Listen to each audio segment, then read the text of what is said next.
Brian. Hey, Jason. You're so well prepared for today. Thank you.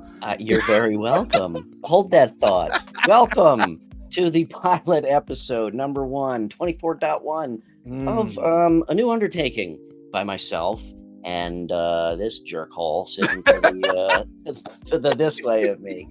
I'm Brian. This is Jason. I'm Jason. This is an idea that I had a couple years ago, which is why I bought the URL. Actually, it's more than a couple. It's probably 3 or 4 years ago. I work slow on things, with which Jason will continually remind you of. KXZY Jazz 104. I've been around for a million years, and I move it at one pace backwards. So anyway, so I bought the URL and I've been sitting on it for like 3 or 4 years because I wanted to wait until, issues are always more fun when there's a discourse back and forth. Yes, yes, they are. Yeah. So I always wanted to wait until I had the right people to do it with. And then boom, along comes Jason. And what I think is funny is it kind of actually got some traction when we were like meeting early for some of our other work that we do together. Yeah. And because we didn't want to talk about that work, we found ourselves talking about just about anything that was going on at the time. And then you mentioned, hey, I got this anything of interest thing that I've been wanting to do for a long time. Can we do it? And I'm like, yeah, I don't really have a platform for, topical related items that are just everyday culture items, everyday political items, everyday, life items that are just kind of going on, in life in general. And it's kind of, I've always thought it's very healthy to have at least some place where you can talk about these things, and share your thoughts and ideas. I mean, look, at 53, I've experienced a lot of things, and at 53, I think you've experienced quite a few things. And with you living in the Midwest and me living on the West Coast, I think we get overly inundated with opinions that are very Northeast and Southeast. Mm-hmm. To me, the great discourse that's going on right now is between the Northeast and the Southeast, with maybe some of the Ohio River Valley locations kind of making up a smattering of that conversation. And we're just so embedded and deeply neck deep in all this political kind of atmosphere. Miasma. Yeah. It'd just be nice to kind of, talk about something other than that, because there's already enough people talking about the most contemporary things going on. You never really get a chance to talk to anyone about kind of like the one-offs or the unusual things. And that is the whole reason. And now I have to say, because we're not hypocrites here. Oh, I'm very hypocritical, but I have to say we will be talking about that stuff. I guarantee. Oh yeah. But we're going to talk about it in a very different way, I think. Different kind of perspective. To Jason's, the perspective of a discourse, and part of the, I'm already getting into a topic, so I'm just going to table that. Yes, you are correct, sir. So anyway, that's actually a great lead in and segue. And by the way, we didn't write any of this. This is literally let's do our first episode. What do you want to talk about? Freeform it. Okay, fine. Yeah. So there you go. But that's a perfect segue into why I chose the name Anything of Interest. And it's very simple, obviously. So we can talk about anything. So I work in branding. And one of the things about, one of the finer points of branding, and especially naming a company, is the slight nuance that your name can have, or wording can have. Right. It goes from the very, very subtle that you really have to think about to the more overt, which is anything of interest, rather than saying Jason and Bryan's car talk. Because then, if we spend half the time talking politics, people are like, what the fuck? This isn't car talk. Yeah. Where are those two old guys from Boston talking about car talk? Right.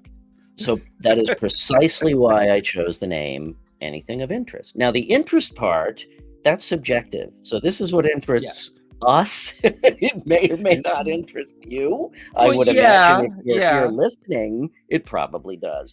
But again, we could be talking about car shit. We could be talking politics. We could be talking about, bottle cap tossing. We could be talking about, modern we used to art. call those pogs. Pogs. We could be talking about cutouts, the pogs or whatever. Yeah, I know pogs. So, are you sure? That's our intro. We're going to do this weekly. It will be on the Anything of Interest YouTube page. Yep. Eventually, we'll have a podcast carrier for it, and a podcast. This is literally our first episode. Something we've been talking about for a long time. I don't really have a social platform that you can reach out to me yet. Within the Anything of Interest context. So I'll have that within the next. So here's the thing. So we have an Instagram. I also have set up an Instagram and consequently now I was gifted a Threads account for Anything of Interest. However, they have an email address that I haven't had since fucking 1998. No joke. It's a Netcom address. Did they have? Yeah. Did they have email back then? Or was it apparently barely? Yeah. So anyway, and they don't give you any fucking way. Did you call the CompUSA help desk to get help with that, or did you go to? Now here's the thing. Okay. Yeah, I did it already. You see what I've got by my name? Here's the thing. People have told me that I do that, and it is totally subconscious. It's unconscious. It's not a conscious thing. Anyway, but here is the thing. We were talking about this the other day because I've been trying to get that account unlocked because I haven't opened it in 3 years. So I go to open it, and they're like, "Oh, it's suspicious activity. You need to verify your account." I don't have this fucking email anymore. Well, guess what? This is Meta so far is the only place I've come across that does not give you an option for or text me or send it to a different email or verify whatever. You just like a multi-factor authentication. The only way, and I have a feeling that this is going to be on the topic tonight, but whatever. The only way that you can recover it is through a backdoor using the Threads account on the iPhone, and you hit add account, then it kicks you over to Instagram. And when you do that, it gives you the option to say, I don't have this email anymore. So then what you have to do is you have to verify with a picture they have on file. You have to take like a selfie, and they verify it with a picture that they have on file in your account. And that's how they verify it. Before you can do that step, you see where I'm going with this? Yeah. Before you can do that step, you have to verify. You have to verify the 5-digit code that they text to you. Well, if you could fucking text me, why couldn't you just do that with my goddamn password reset? So you do that, then they say, okay, now we'll contact you in 3 to 4 days to verify your account. Right. I don't know what to tell you, man. I mean, in private, we've talked off and on about just how shitty customer service has gotten generally and how great it is on the edges of companies that can afford to have great customer service, I think, or have monetized their customer service to kind of, you say what you want. Companies that can afford it. We are rehashing this conversation, but I think it's just happening because I get so fucking goddamn worked up on it. But we were talking about, not only this, but trying to, it's basically just customer service or product or service support. They've made it impossible to get a hold of anybody. And you said how it affects us because it's literally everywhere and it just bombards you all day. Or the fact that it's lack of being everywhere to a certain degree too. Well, yeah, I'm saying the little niggling little frustrations throughout the day that really aren't a big deal, like I can't get customer service or something like that. You know what I mean? Right. But you pile them up and it drives you fucking insane. So anyway, there was a point to this because, as Jason said, we will soon, hopefully, maybe, or maybe not. If anybody out there is actually listening to this, and if anybody works for Meta, could you please call me? Yeah. If you can, undo your chains at the desk, and you're strong enough due to lack of food, water, and lack of sunlight, and can reach out to us to reset the credentials on that, that'd be great, Yeah. Although you'd have to use a TRS-80, I think, to get into the code. So, I don't know. Could be too difficult. Spell. Input, run, go to. And you'll notice my amazing culture war. Oh yeah, so so let me ask you, Jason. Since this is the pilot episode, nobody knows it's from a hole in the wall. What are some things that interest you? Well, that's like all that shit you have behind you there. Yeah, I mean, my brain is a dilettante's fabrication. It's like as soon as I see anything that's interesting, I just go down that rabbit hole, whether I'm supposed to or not. Like we got started on a solar project, so I wanted to learn everything there was about solar. We started raising potbelly pigs. I wanted to learn everything about how to do that. My mom said I could have a potbelly pig because its poop is small. Its poop is very small. Very, very, very small. But it's a lot. It's a lot of small poop. A lot of poop. That was South Park. Parker and Matt Stone. But yeah, like I think I definitely enjoy the back and forth over this so-called thing called the culture wars, which really don't exist. I've had a lot of fun talking to people about how the first time in human history we have at least 5 generations living together at the same time. I think that's unique in human history, and not enough people are really talking about that. I think we're seeing a major shift in the political dogma of that community because of that coexistence. And I think that change is very painful and hard to watch happen. So I've got kids in every generation. I've got kids from the millennial generation. I've got kids from the Gen Z, and I have a kid from the Gen Alpha. So I get to experience through their eyes and through their experience of what's going on around them. Any kids from the greatest generation? No, I'm not that old. Not that old. And I've got my own opinions about, generation parity and who's the greatest generation ever. But that, that could be a totally separate subject matter. But yeah, I mean, for me, when I saw it, when we talked about this, anything of interest, I mean, sometimes it's kind of interesting when you ask yourself the question, who the fuck invented those little plastic ends on the shoelaces? Legal binders. You know what I mean? What about the story of the first person who invented, online purchasing, using credit cards online? That was actually tied into, I can't remember their names. I'd have to look it up, but it's tied into the porn industry. They were the ones that invented it, most licensed it. Internet advances. From beginning, from their beginning days, but they licensed that, so for people for a long time to actually make internet transactions online, that those two guys got a percentage of every purchase made on the interwebs. So I don't know if $100 still is. Yeah. I don't. They did a movie about it too. Needless to say, the Russian mob was involved.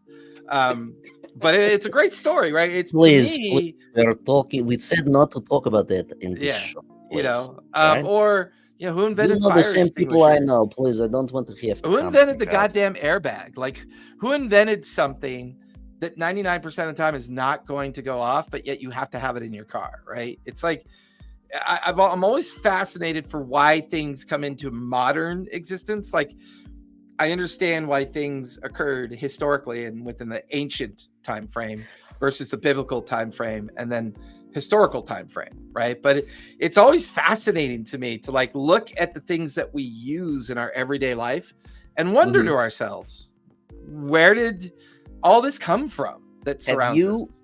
Have you ever seen a television show back from the 80s called Connections with James Burke?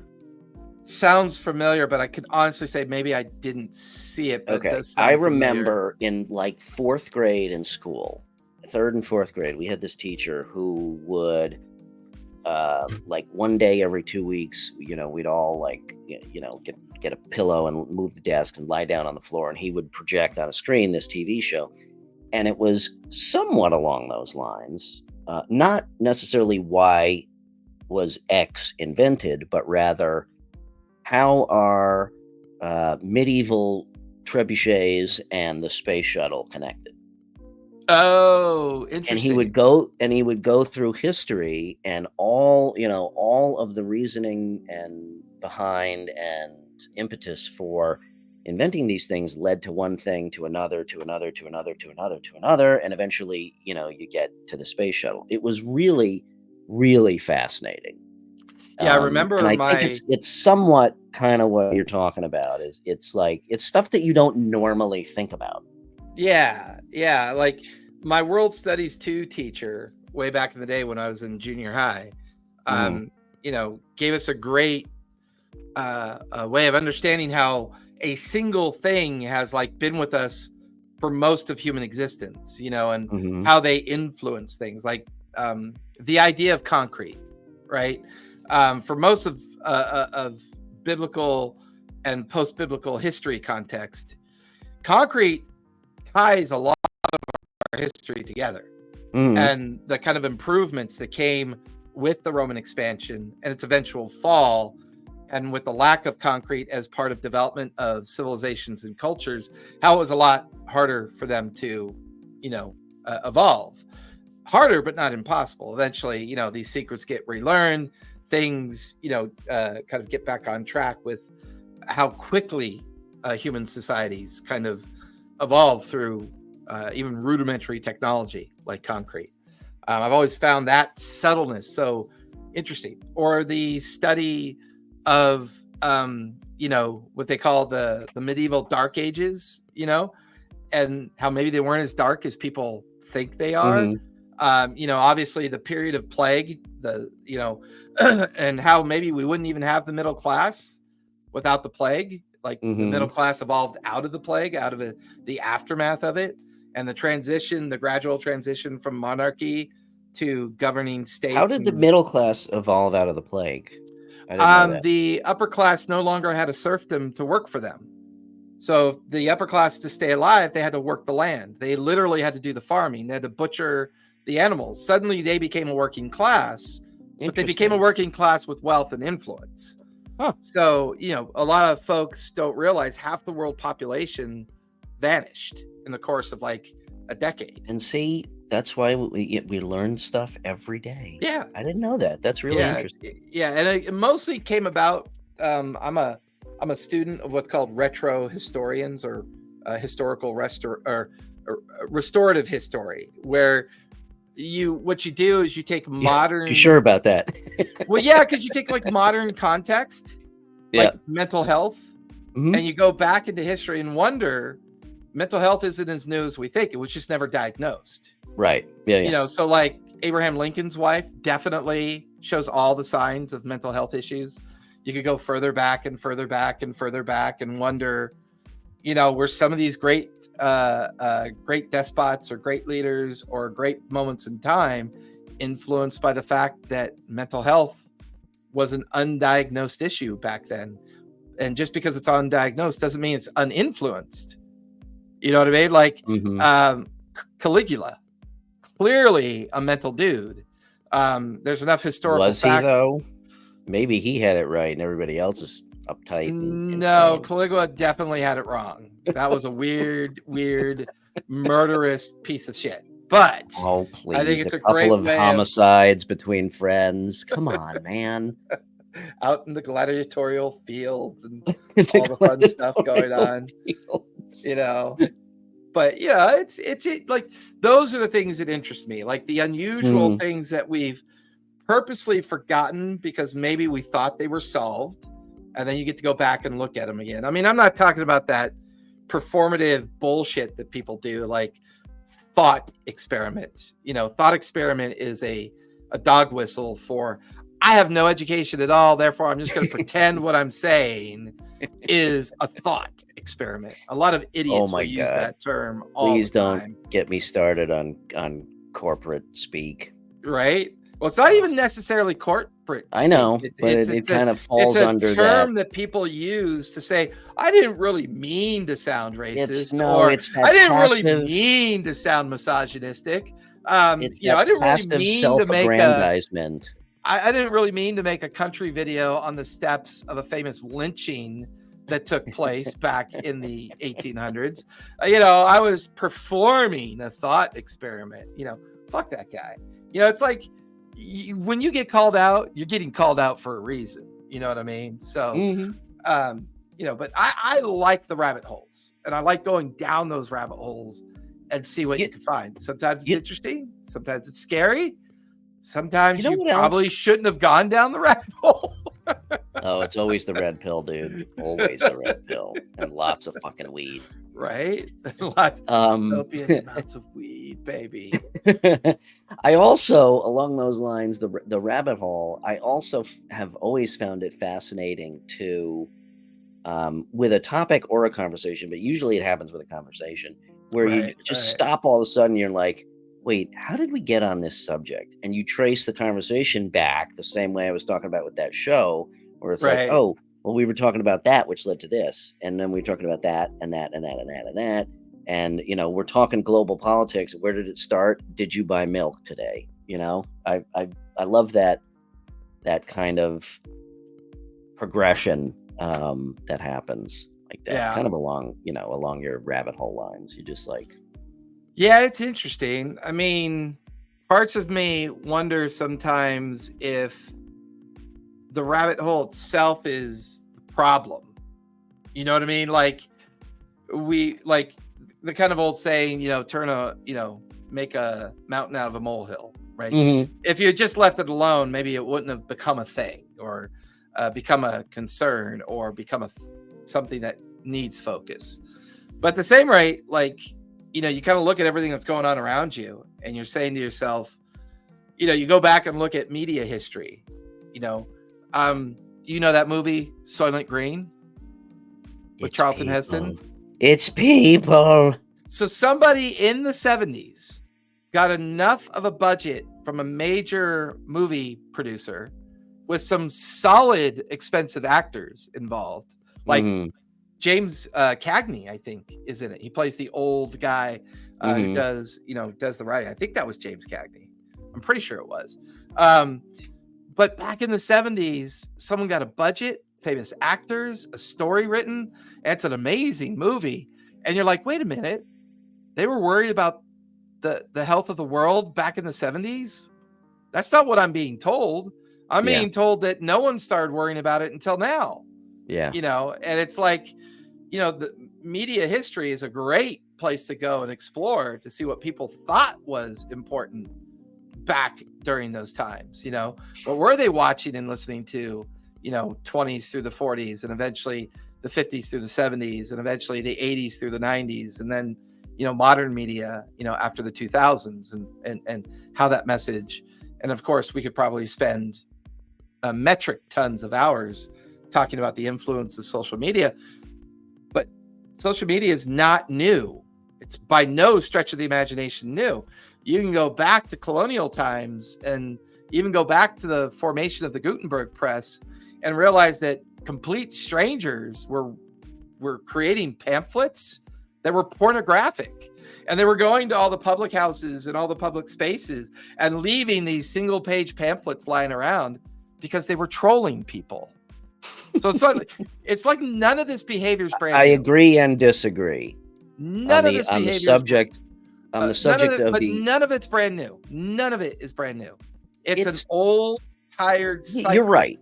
You're right. Yes. I would argue that the internet, like a small handful of inventions over the course of human history, and yes, we will sometimes get deep on this show. Usually when I'm stoned. If you mean shallow is deep, I suppose shallow and deep can correspond with each other. No, I'm serious. Now, see, I lost my train of thought. I love derailing you. It's so much fun. What was I talking about? Social media platforms. Oh, yeah. I think it's fair to say that the internet has had such a profound effect on us as a society, and has the potential even to affect our evolution. I don't think that's too big of a statement to make. Well, whereas the same old themes keep happening and they're not new. That I agree with you totally. to say. Well, no, I don't think the internet's a unique change on society,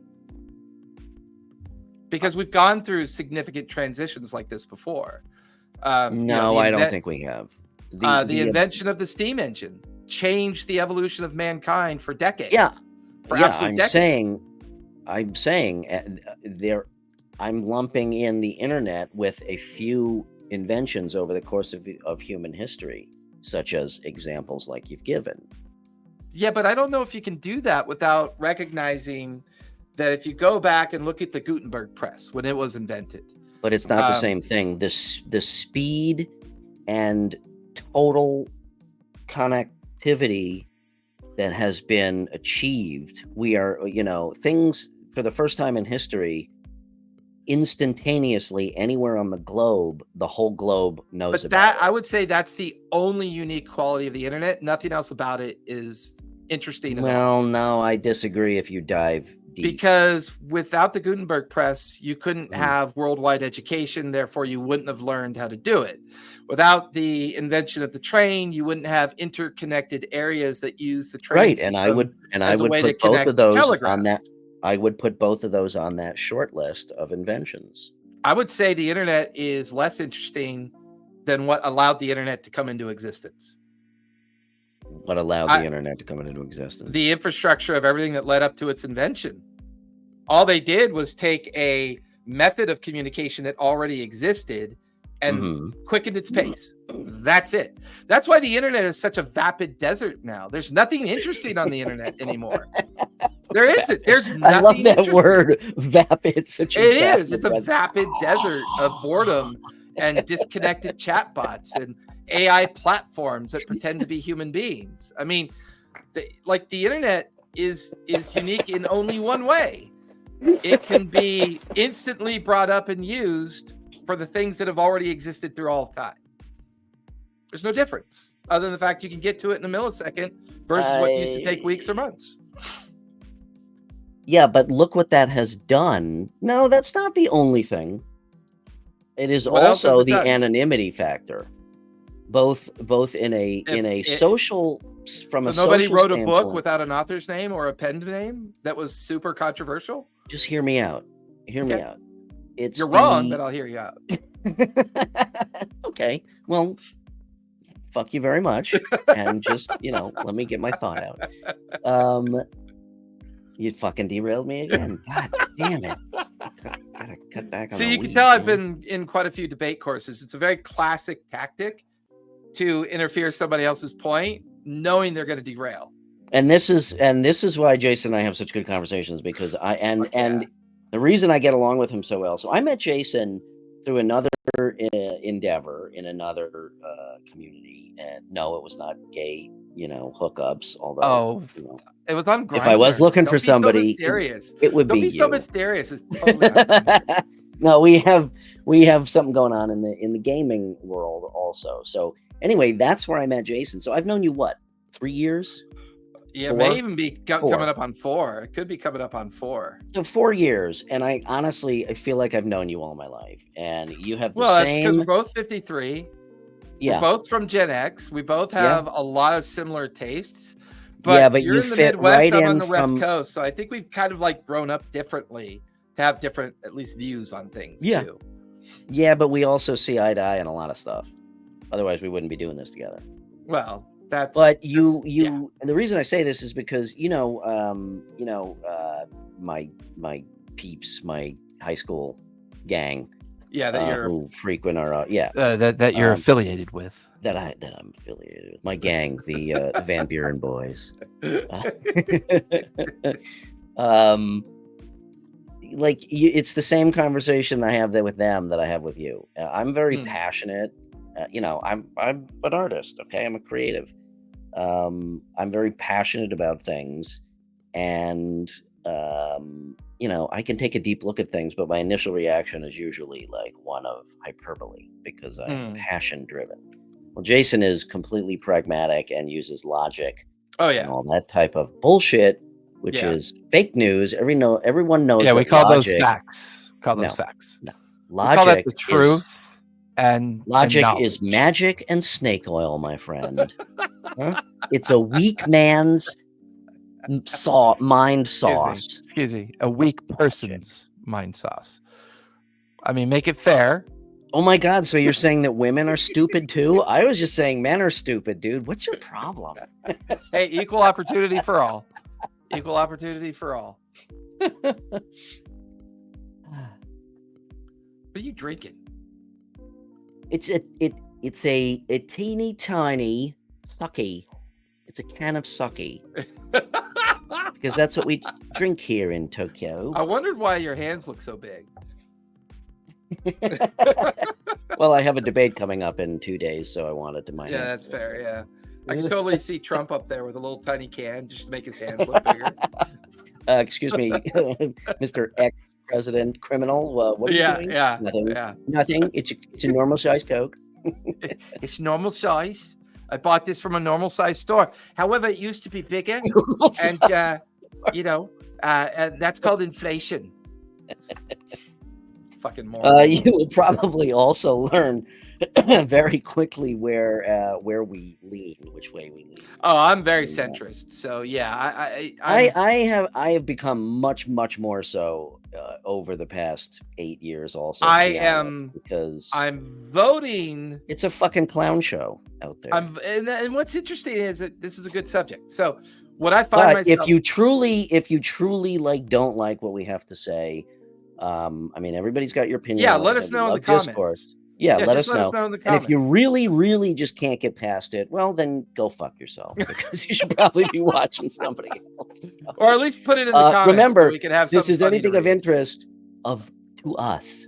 So, yes. Yeah, that's why it says Gen X Geezer and Bryan. Okay, here's the thing. Yeah, okay, here's the thing. All right. But what I find interesting is, like, when I vote locally, I'm far more conservative when I vote locally, because I feel like the impact of local politics are persistent and they're always happening around you. I'm way more center left when I vote nationally. Because I know it's interesting because I know an army costs money, right? I know a standing army costs money. Yeah. People need to be taxed. Would I like to see a fairer tax system? Absolutely. But I don't think the right or the left are capable of doing that. I live in California, so whoever I vote for nationally is pretty irrelevant, with the exception same, because I'm in Illinois, House and Senate, right? Yeah, so same. I guess one of these days we'll have to tackle the Electoral College. I think that's a pretty amazing. That's a whole show in and of itself. Yeah. I'm not even gonna. And we'll go there someday. We'll go there. I got a lot to say about that steaming pile of shit. Yeah, and it is a steaming pile of shit because it was built for slavery, and supposedly we don't have slavery anymore. It wasn't built for slavery. Absolutely. See, here we go. We don't know. Absolutely, it was. We don't have time tonight. Next weekend, I'm throwing down the gauntlet, bitch. Bitches. Wait, I gotta get all my. Hold on, I gotta get my sound effects. That was a perfect. I'm throwing down my gauntlet, bitch. Hold on. What do we got here? Are you gonna record that and make it part of a rant in the future? No, I'm trying to. The minute you press a button, you're gonna blow. Oh, yeah. I gotta get better on my sound. Yeah, you definitely suck. And once again, lost my train of thought. Yeah, there's never a survivor on your train. Oh, the Electoral College. Yeah. No, but what was it before that? I don't want to talk about the Electoral College. It's too long of a conversation. Yeah, I don't know. We're talking about local elections versus local national. elections. Yeah, that's funny because being here in Chicago, which is a very liberal city, which I'm proud to live in. Yeah. In an otherwise pretty red state, but they don't matter, which is why we're never going to not vote blue. So fuck that blue. Yeah. But but it's funny because in Chicago, yeah, this city has not been the same since Richard Daley left office. Interesting. It's again, that's a whole nother show, because the last two mayors that we've had, the current one and the last one, Rahm Emanuel, he was okay. I don't really think he did that much for the city, but I would argue sometimes not doing that much can be a saving grace. Like, so fair enough. You know what I mean? He did he did not doing anything the right way. Lori Lightfoot, who I voted for, was just an absolute travesty. And now I think Johnson, a lot of people would agree that was a disappointing. And Johnson is just more of the same, if not worse. It's fucking ridiculous. But I wonder, so that's interesting about the correlation that you made between local politics versus national. So I kind of fall into the same boat. Very different relationship that you have with things. And I think it's interesting that you bring up the disappointment of people that we vote for, right?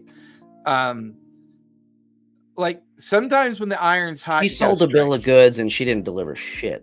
Yeah. I kind of felt that way during the second term for Obama. Like I really wanted more. I wanted more freedom. I wanted more change.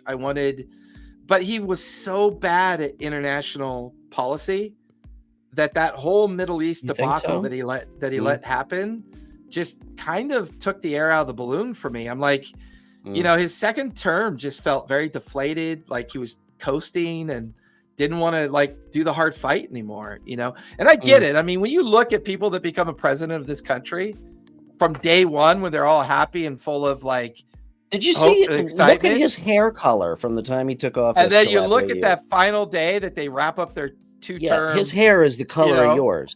Shit, look at Clinton, bro. I mean, that guy looks like old great grandpa now. And I get it, man. The presidential office will age you rapidly. I'm not going to say you're wrong at all. I don't necessarily think you are or aren't. But I mean, I loved him. I would. Don't get me wrong. First term, I fell in love with all the change, everything what was happening.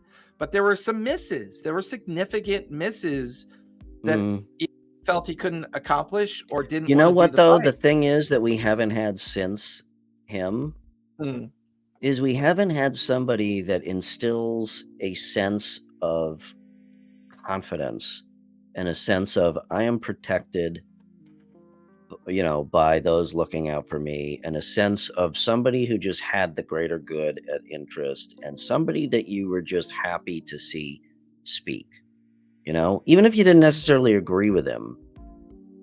Since him, no one, the office has just been this tabloid fodder sideshow. Yeah, like a caretaker's office almost. Yeah. I mean, I certainly haven't had any confidence in the government of this country since he left office. Yeah, I would agree with that. So, but once again, the cultural. I'll take George W. Bush back happily with a smile. I'll fucking donate to his campaign.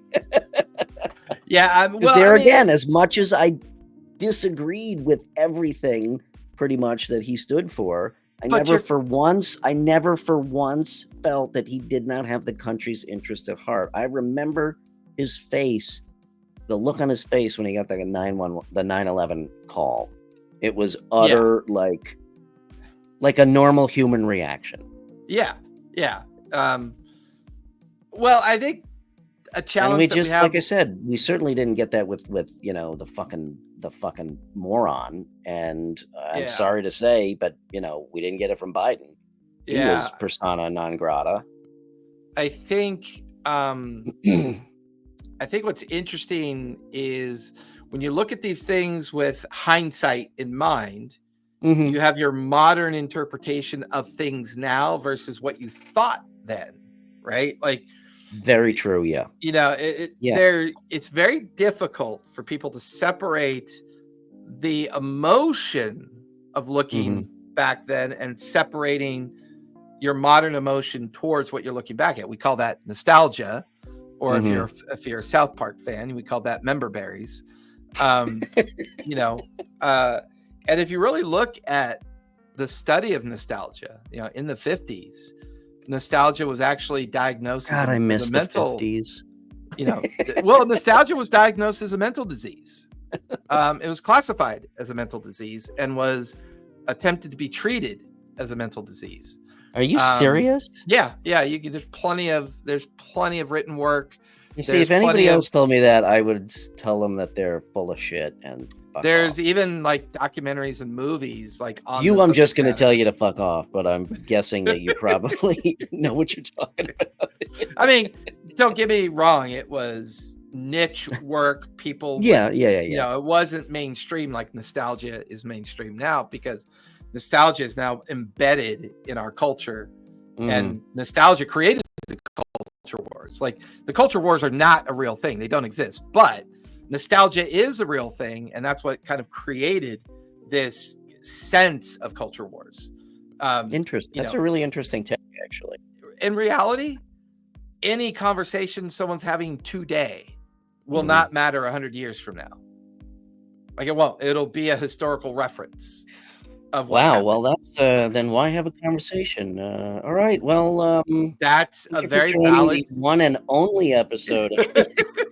Well, that's a very valid statement, right? You're right. But you know, there's a reason why people turn in on themselves. They become anonymous. They become hidden behind these veils of not knowing who they are. You know, it goes back to when I had mentioned that idea that a single video with 12 million views doesn't mean it happened 12 million times. But there are people that think that when they see that, because they've been Pavlov dog trained, you know, in the social media space, and they'll see, oh, wow, this video's got 12 million views. This must be happening thousands and thousands of times then, or else why would anyone watch it and accumulate 12 million views? Wait, probably what? It's an actual study that they've done, that on average, the average viewer of a social platform video, they connect the number of views to the number of times something has happened. Subconsciously or like overtly? Oh, subconsciously. Yes. Okay. I was gonna say, you gotta be awfully fucking dense. Well, it's not about being dense. It's about being trained. Purpose. It's about being trained without you realize. Subconsciously, I understand. Yeah. Okay. Yeah. And if you really think about it, I mean, the number one killer in America is heart disease and cancer, right? Those kill hundreds of thousands of people. Wait a second. I thought it was zombies. Well, you know, people sometimes turn into zombies and they die of heart disease. You know. Well, I mean, if you're a zombie, look at all that red meat you're eating. I mean, seriously. It's like when you hear people argue the point, where more people die from getting hit by hammers than they do by getting, you know, shot by guns. It's like, no, they don't. You know, there's an actual data demographic around how that's all recorded. And just because you see a video of someone dying by getting hit in the head with a hammer, and that video has been viewed 32 million times, doesn't mean most people die from getting hit by a hammer in the head. Okay, look, not what that means. All know where your background. We also are transparent on this show, and I have to caveat that Jason is a lifelong member of the Benevolent Order of Hammer Wielders. Okay, so we know where your loyalties lie. I'm a lifelong member of analytics and why data matters. See, there's that word again, analytics. And metrics. Ugh, metrics, analytics, demographics. No, the way it works is you watch a video on YouTube, you overreact and tweet the shit out of it. Or twat. What is twat it? You twat it. You twat it. the platform. I love how when you watch people talk about Twitter, they don't give a fuck. They refuse to call it X.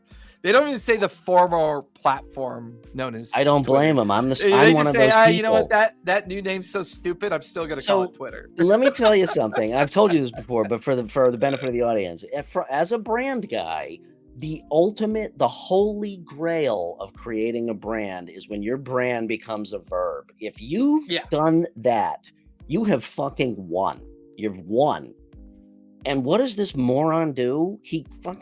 Twitter is now a verb. Tweet, Twitter, twat, you know. Yeah. And he changes the fucking name. What the fuck are you thinking? Well, technically, he changed it to not even a syllable. He just changes it to a letter. The platform. But seriously, like, who the fuck would do that? That would be an idiot. That would be like Nike or Apple, who, by the way, have not achieved that level. Okay. Yeah. But that would be like, imagine Nike or Apple changing their name to asparagus and rock. Yeah, well, I think like when you want to, if you're in a conversation with someone and you say, "Oh, I wonder how that happened," and you go, "Well, I'll just go Google it." But you exactly may not even, my point. And you may not even use Google to look it up. Exactly my point. You just call the reference, Google it, and that's because it's an actual, link. And you can't achieve that on purpose. You can't. That has to happen organically. Very organically. Yeah, I'd agree. So to take that and toss it in the garbage and rename your fucking company, you are. I mean, I know he doesn't give a shit, but he's a fucking idiot. To this day, I'm not even sure how he's legally allowed to change it to X, because there's plenty of porn sites that call themselves X, and they've been around a lot longer than his name change. So well, I'm like, please, he can do whatever the fuck he wants. Well, because of this. Because it is.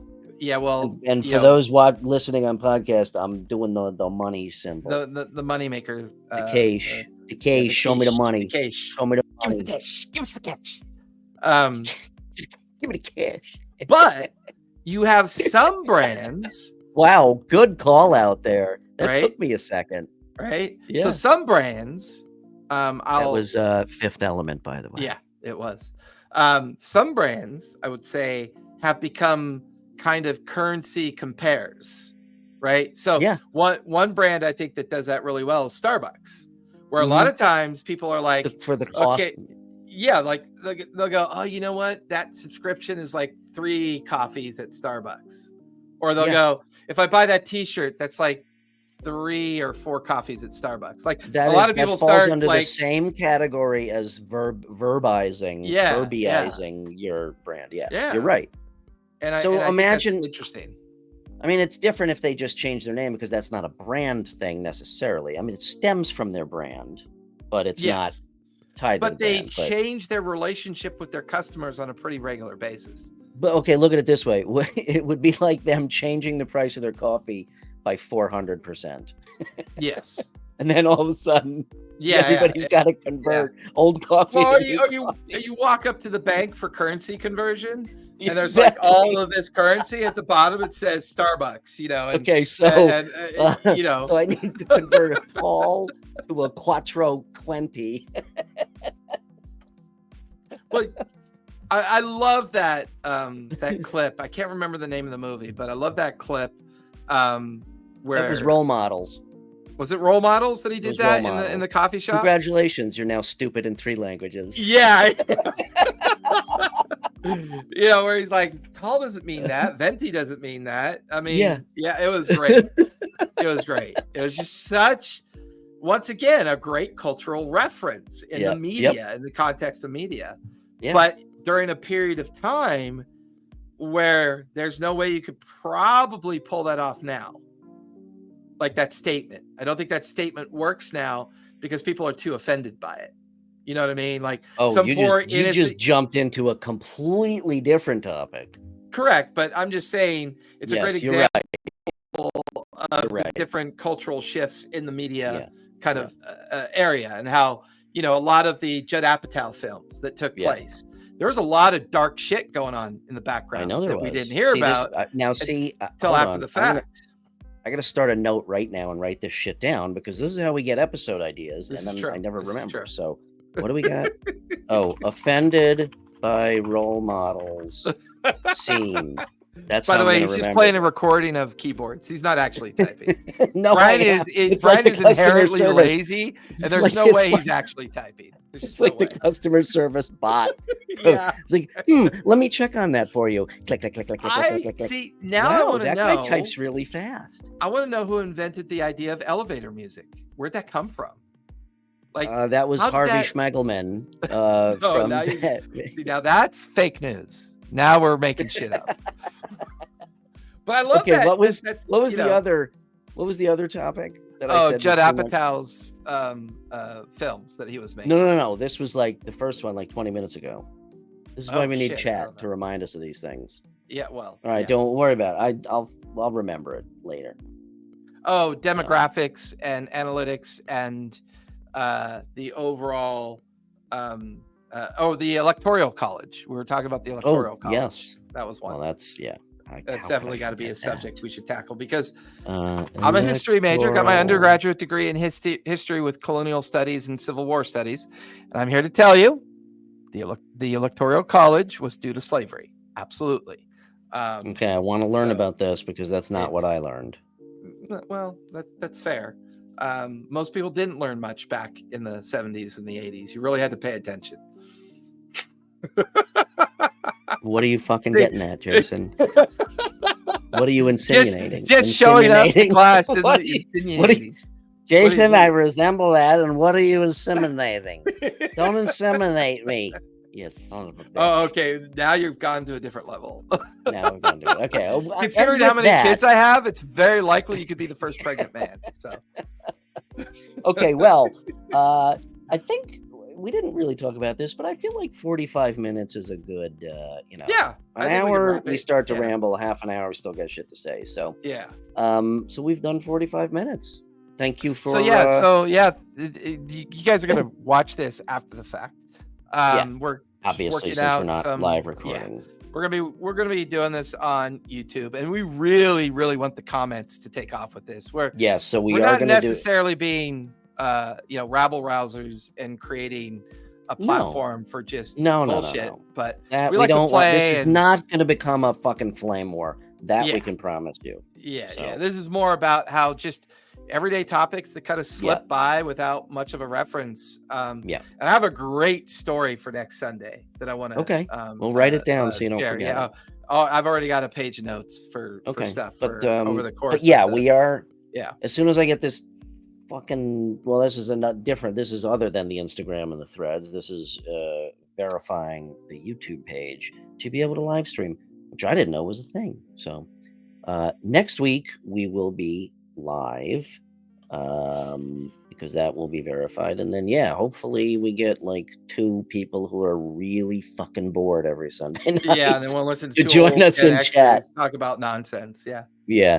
So, but thanks for listening. Yeah, thanks for listening. Bye. Bye. Till next week.